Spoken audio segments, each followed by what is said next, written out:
Last week, we began a 5-part look at the grief cycle, the emotions we all experience when we lose someone whom we love. The first topic, as you may recall, was shock. The, oh no, this can't be real feelings that rush in when we first hear the news we did not want to hear. After, however, that news begins to take root and we realize it is real and it did happen, another emotion surfaces. That is anger, part 2 of the cycle of grief. The anger that comes in the grief experience is called the why me phase. It's the feeling that this just isn't fair. It shouldn't have happened. We shouldn't have suffered this loss. We did not deserve this pain. The universe has treated us unjustly. Maybe even God is to blame for allowing something so egregious to occur. Do you remember the story of David and how he grieved when his son was killed in battle? David initially could not make peace with that. He wept, he raged, he shook his fist at the heavens, shouting, "Oh, Absalom, my son, would to God that I had died instead of thee."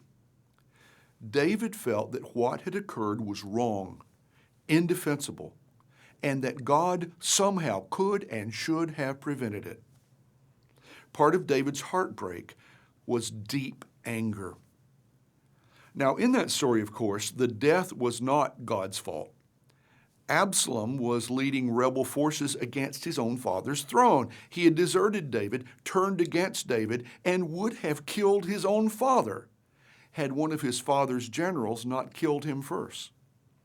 But in the moment of loss, none of that mattered. David had lost a child, and part of the pain of loss is the emotion of anger.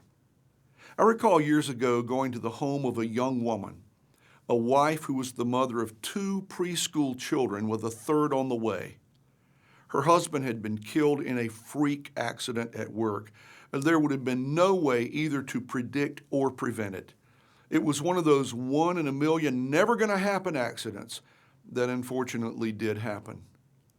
When I walked into her home to begin preparations for her husband's memorial service, she looked at me and said with obvious anger bordering on rage, "Don't talk to me about God.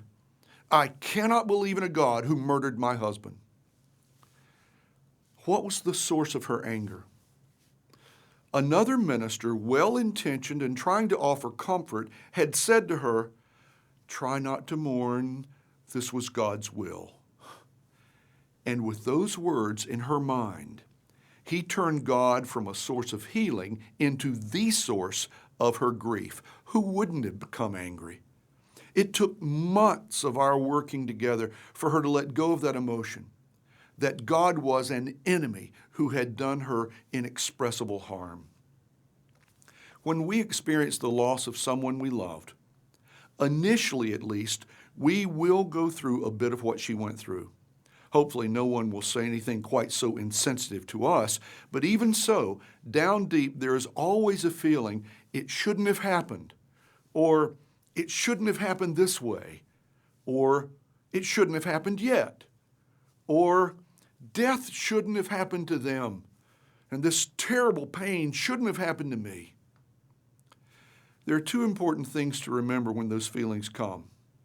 First, they are normal, predictable, and understandable. Even Jesus cried out from the cross, my God, why hast thou forsaken me?" Death exposes the most raw of all nerves, and the pain is real. We cannot go through loss with Pollyanna mask on. We will be angry for a while because our worlds have been turned upside down and we have lost control of things.